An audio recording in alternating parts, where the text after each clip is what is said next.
हैं। हमारे साथ खास मेहमान जुड़ चुके हैं, रिटायर्ड मेजर जनरल डॉक्टर राजन कोचर, डिफेंस एक्सपर्ट है, और ऋतुदास गुप्ता, विदेश मामलों की जानकार हैं। बहुत बहुत स्वागत है आप सभी का न्यूज़ इंडिया पर। राजन साहब, मैं सबसे पहले तो आपके पास ही आऊंगी। हमने देखा अमेरिका और वेनेजुएला में किस तरीके से हालात बने हुए हैं, इसके पीछे का मुख्य कारण आपको क्या लग रहा है? बहुत अनफॉर्चुनेट है कि एक सुपर पावर और एक responsible super power United states जैसा एक ये इस प्रकार का एक्शन लिया है। वजह जो एक्चुअली बताई जाती है वो एक्चुअल वजह नहीं है, क्योंकि यूएस ने एक नैरेटिव बिल्ड किया है कि नारकोटिक्स ट्रेड बहुत रैम्पेंट था, बहुत बढ़ रहा था वेनेजुएला में, और उसके सिक्योरिटी के लिए, यूनाइटेड स्टेट्स की सिक्योरिटी के लिए खतरा था। और मनरो डॉक्ट्रिन 2.0 के तहत जो एक ट्रम्प ने इस डॉक्ट्रिन को रिवाइज किया है, जो पुराना डॉक्ट्रिन है, ये बेसिकली ये डॉक्ट्रिन ये बताता है कि अगर कोई लैटिन अमेरिकन देशों में बाहर की ताकतों का इन्फ्लुएंस है या कोई ऐसी हरकत होती है जो अमेरिका की सिक्योरिटी को इम्पैक्ट करती है, तो अमेरिका उसके ऊपर कार्रवाई अपना कर सकता है। तो बेसिक रीज़न है कि कुछ सालों से वेनेजुएला की जो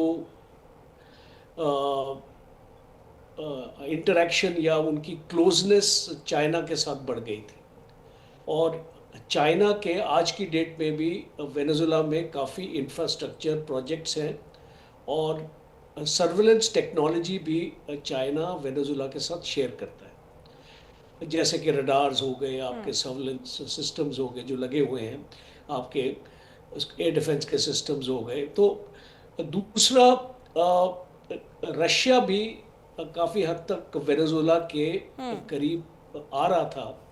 रशिया के मिलिट्री एडवाइजर्स भी हैं वेनेजुएला में, जो उनको एडवाइस करके ट्रेनिंग वगैरह में जो मदद अपने करते थे। और ख़ास तौर पे ईरान के साथ ऑयल का कारोबार था। ऑयल जहाँ पे सैंक्शंस लगे हुए थे, ये ऑयल भी जो ट्रेड हो रहा था। इसलिए आपने देखा होगा पिछले हफ्ते अमेरिका ने 2 ऑयल टैंकर्स को जब्त किया था, और एक तीसरे ऑयल टैंकर को भी ट्रेल कर रहा था। तो और ये जो ड्रोन टेक्नोलॉजी है, ईरान भी वेनेजुएला को सप्लाई कर रहा है। तो बेसिकली वेनेजुएला अपने आप को मिलिट्रीली स्ट्रॉन्ग करने की कोशिश कर रहा था।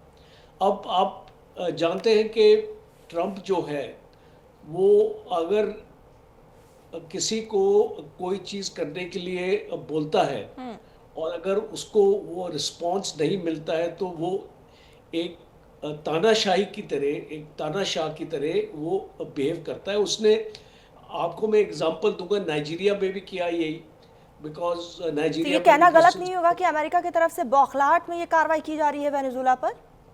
इसको बौखलाहट की तो मैं नहीं बोलूँगा, बट मैं इसको बोलूँगा कि एक सबक सिखाने के लिए वेनेजुएला को और वेनेजुएला के लोगों को भी। और जो मदुरा था, जो उनका प्रेसिडेंट है, वो ट्रम्प की लाइन पे नहीं आता था। वो मीन्स जो ट्रम्प उसको बोलते थे वो उसको अपोज करता था, तो उसको एक तरीके से हटाने की कोशिश है ये।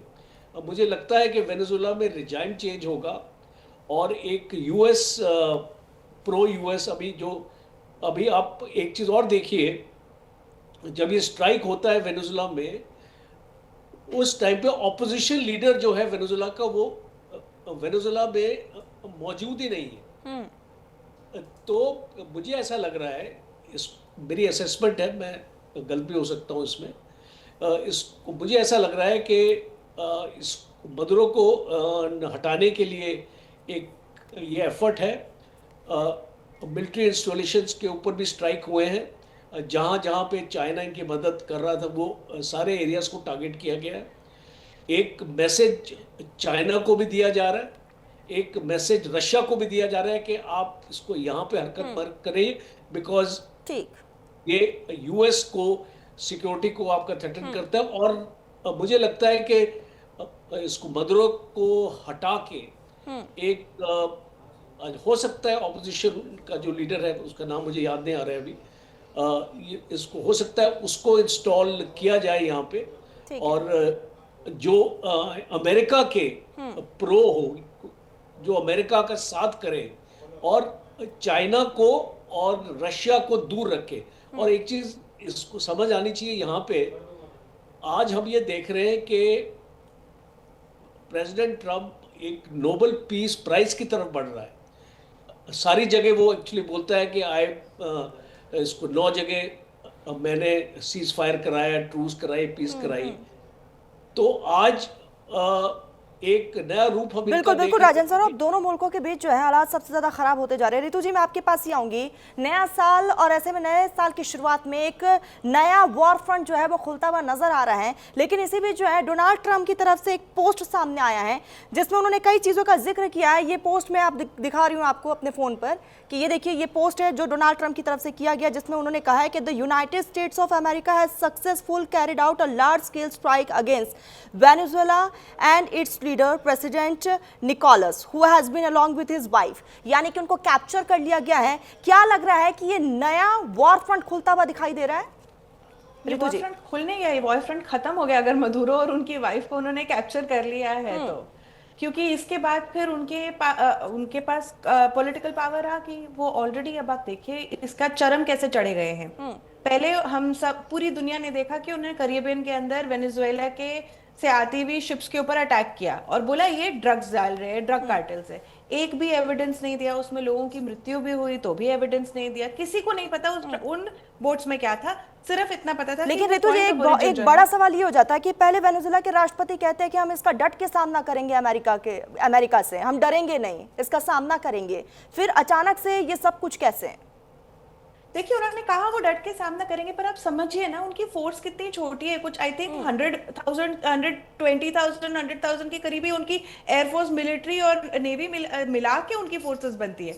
उनके कुछ 2 मिलियन के हिसाब से उनका गुरिल्ला फोर्सेस है, जो उन्होंने सिविलियंस को, जो सपोर्टर्स है, सिविलियंस को आर्म किया है, ट्रेन किया है, वो फोर्सेस है। उनको पता था कुछ गड़बड़ होने वाली है। जब उन्होंने वो कहा था कि हम डट के सामना करेंगे, तब उन्होंने दोबारा से अपनी जो गुरिल्ला को ट्रेनिंग दे रखी थी उनको दोबारा से रिएक्टिवेट किया था, उनको दोबारा से वेपन सप्लाई किए थे। क्योंकि उनको ये आशंका तो थी कि जब एक बार ट्रंप ने बोल दिया कि मैंने CIA को परमिशन दे दी है कि आप कोवर्ट और ओवर्ट ऑपरेशंस कर लीजिए, वहां पे आप ग्राउंड ऑपरेशंस कर लीजिए वहां पे, तो उनको पता था कि कुछ तो गड़बड़ आगे होगी। तो उन्होंने अपने जो गुरिल्ला फोर्सेस है उनको भी, जो मिलिशिया फोर्सेस जो उन्होंने इतने सालों से ट्रेन करे हुए, जो चावेस ने भी करे थे इनसे पहले और मदुरो ने भी उनको ट्रेन कर रखा है, उनको सपोर्ट दे रखा है, तो ये सबको दोबारा उन्होंने एक्टिवेट कराया है। लेकिन आप देखिए, न्यू ईयर पे एक रिकॉर्डेड मैसेज बजाया था उन्होंने। ये मैसेज लाइव नहीं था, रिकॉर्डेड मैसेज था। जब न्यू ईयर पे उन्होंने कहा था कि आइए जरा बैठ के बात करते हैं, तो उस समय लोगों ने बोला था कि अब मदुरो थोड़े मतलब नरम हो गए हैं, बट ऑब्वियसली वो इतनी बड़ी ताकत है भाई, यूएसए कोई छोटी ताकत तो है नहीं। उसके साथ अकेले वेनेजुएला लड़ नहीं सकता। और मैं हर चैनल पे, हर प्लेटफॉर्म पे आके यही कह रही हूँ, अकेला वेनेजुएला नहीं लड़ सकता है। उसको चाइना या तो ईरान या तो रशिया, किसी का तो सपोर्ट लगेगा, वो अकेले उसको नहीं सामना कर पाएगा। और वही देख रहे हैं, अगर ये जो वक्त आप जो तस्वीरें देख रहे हैं, ये वेनेजुएला पूरी तरह से कैप्चर हो गया, आप समझ लीजिए। मिलिट्री ऑपरेशंस हो गए वहां पे। अगर उन्होंने उनके वाइफ और उनको कैप्चर किया है तो डेल्टा फोर्सेस मतलब बूट्स ऑन ग्राउंड है उनके वहां पे।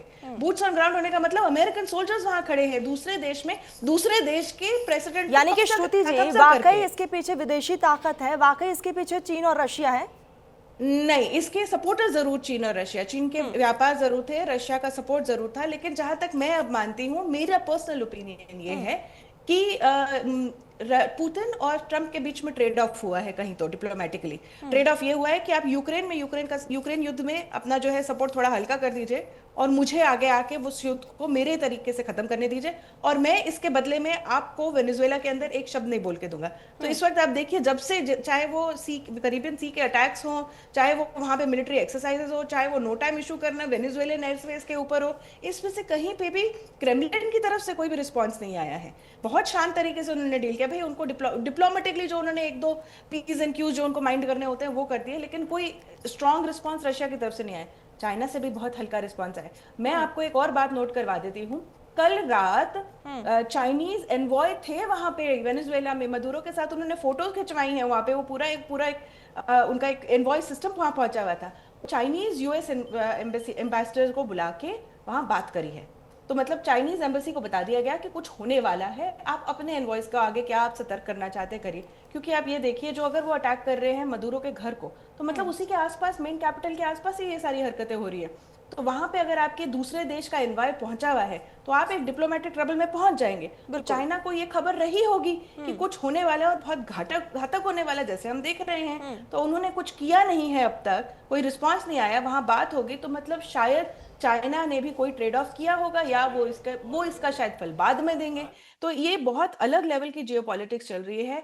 और जैसे हम सर ने बताया कि जो मोनरो डॉक्ट्रिन जो फॉलो करी है, वो पार्ट है उनके नेशनल सिक्योरिटी एक्ट, उसके डॉक्यूमेंट के अंदर उन्होंने मेंशन किया है कि वो अमेरिकाज के ऊपर कंट्रोल चाहते हैं, मतलब नॉर्थ और साउथ अमेरिका के ऊपर कंट्रोल चाहते हैं, उतनी उसकी इकोनॉमिक्स के ऊपर, उसकी पॉलिसीज के ऊपर। यूएसए के आसपास जितने नेशंस हैं उसके ऊपर दबदबा यूएसए का रहे। इसके लिए चाहे वो उन्हें रजीम चेंज क्यों ना करना पड़े। तो हंडुरास में जो हो रहा होता है, चाहे वेनेजुएला में हो रहा होता है, चाहे कनाडा में हो रहा होता है, चाहे मेक्सिको हो, चाहे ब्राजील हो, चाहे कोलंबिया हो, इनको ये सारे नेशंस की पॉलिसीज को कंट्रोल करना है। और इसके अंदर शायद डिप्लोमेटिकली G2, G3, G5, आप जो भी नाम देना चाहते हैं इन नेशंस को, इनका आपस में कोई ना कोई ट्रेड ऑफ हुआ होगा।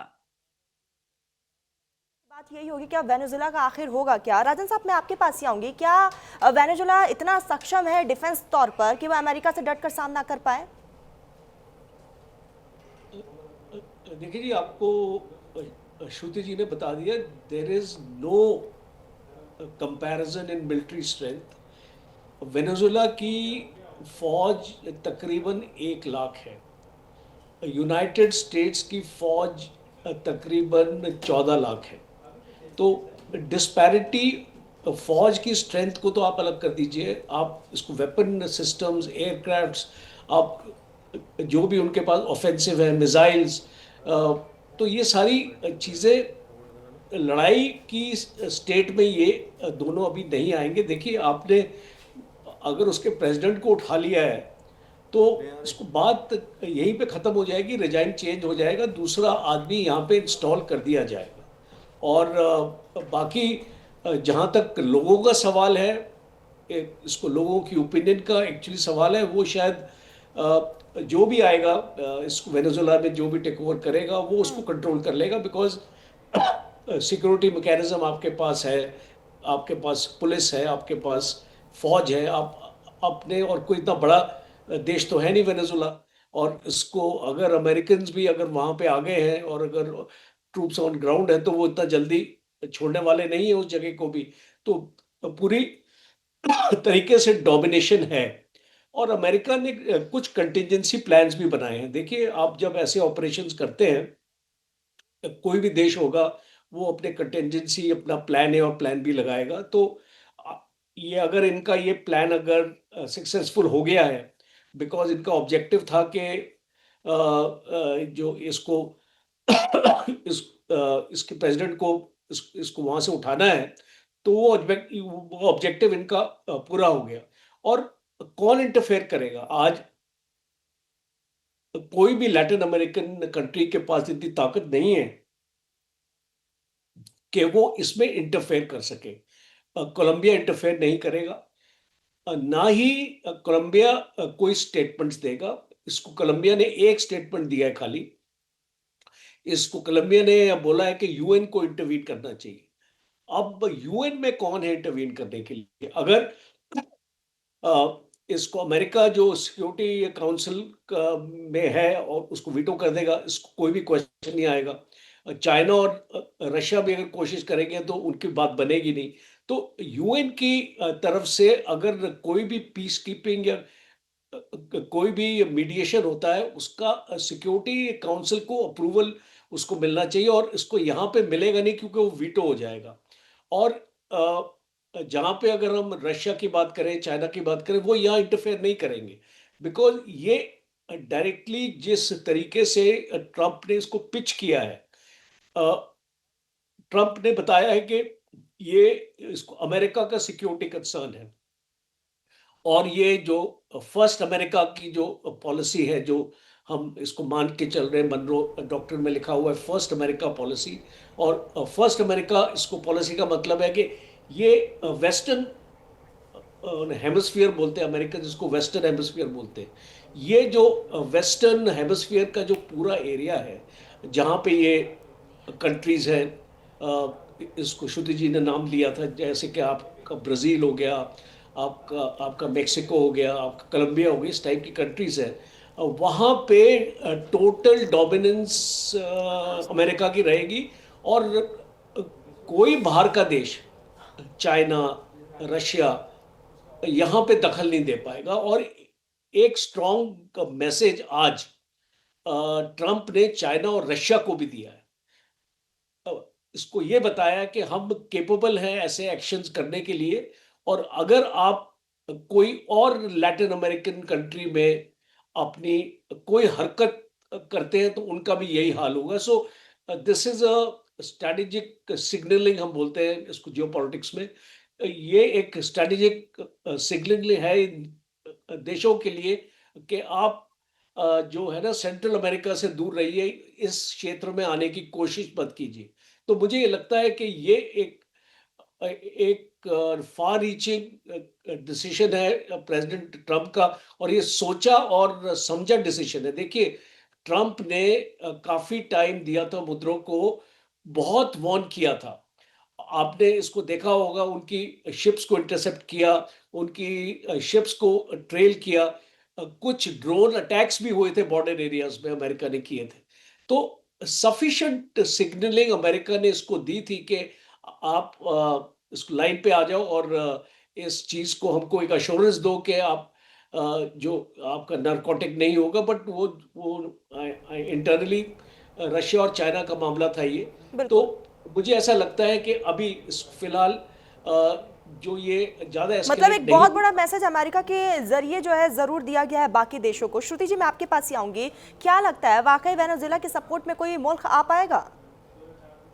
नहीं, इस वक्त कोई नहीं आएगा, मेरे हिसाब से नहीं आएगा, क्योंकि ईरान की अपनी प्रॉब्लम्स चल रही हैं वहाँ, उनके अपने इंटरनल प्रोटेस्ट चल रहे हैं। उनको भी एक वार्निंग दे दी गई है, वो भी ट्रंप के द्वारा ही, कि भाई अगर आपने प्रोटेस्टर्स को और मारा या जुल्म करे उनके ऊपर, तो आप समझ लीजिए दोबारा आपके ऊपर बमबारी हम करने को तैयार है। तो ये एक वार्निंग उनकी तरफ आ गई। रशिया के साथ, जैसे मैंने आपको पहले कहा कि एक मुझे लगता है एक सटल सी डील हो गई है। चाइना इकोनॉमिकली बहुत कमजोर है इस वक्त, हमको नहीं समझ में आ रहा है, क्योंकि वो अपने नंबर थोड़े बूस्ट करके बोलते हैं, पर उनकी भी पॉपुलेशन एज कर रही है, उनके यहाँ भी प्रॉब्लम्स आ रही हैं, उनके जो उनका इंपोर्ट एक्सपोर्ट का जो इशू चल रहा है उनका बहुत ज्यादा है, और उनके साथ सबसे बड़ी प्रॉब्लम है साउथ चाइना सी और ताइवान वाला एक इशू। तो वो ज्यादा अपने फोर्सेस इतने कमिट नहीं करेंगे। उन्होंने BRI के नाम पे बहुत सारा कमिटमेंट कर रखा था पूरे वर्ल्ड ओवर के अंदर, और धीरे धीरे ये सारी जो है उनके इन्वेस्टमेंट जो है वो फेल भी हो रही है। तो ये जो डेट ट्रैप वो ले करता था, अब वो अपने ही डेट ट्रैप में फंसने लगा है, क्योंकि वो पैसे वापस आ नहीं रहे हैं उन जगहों से।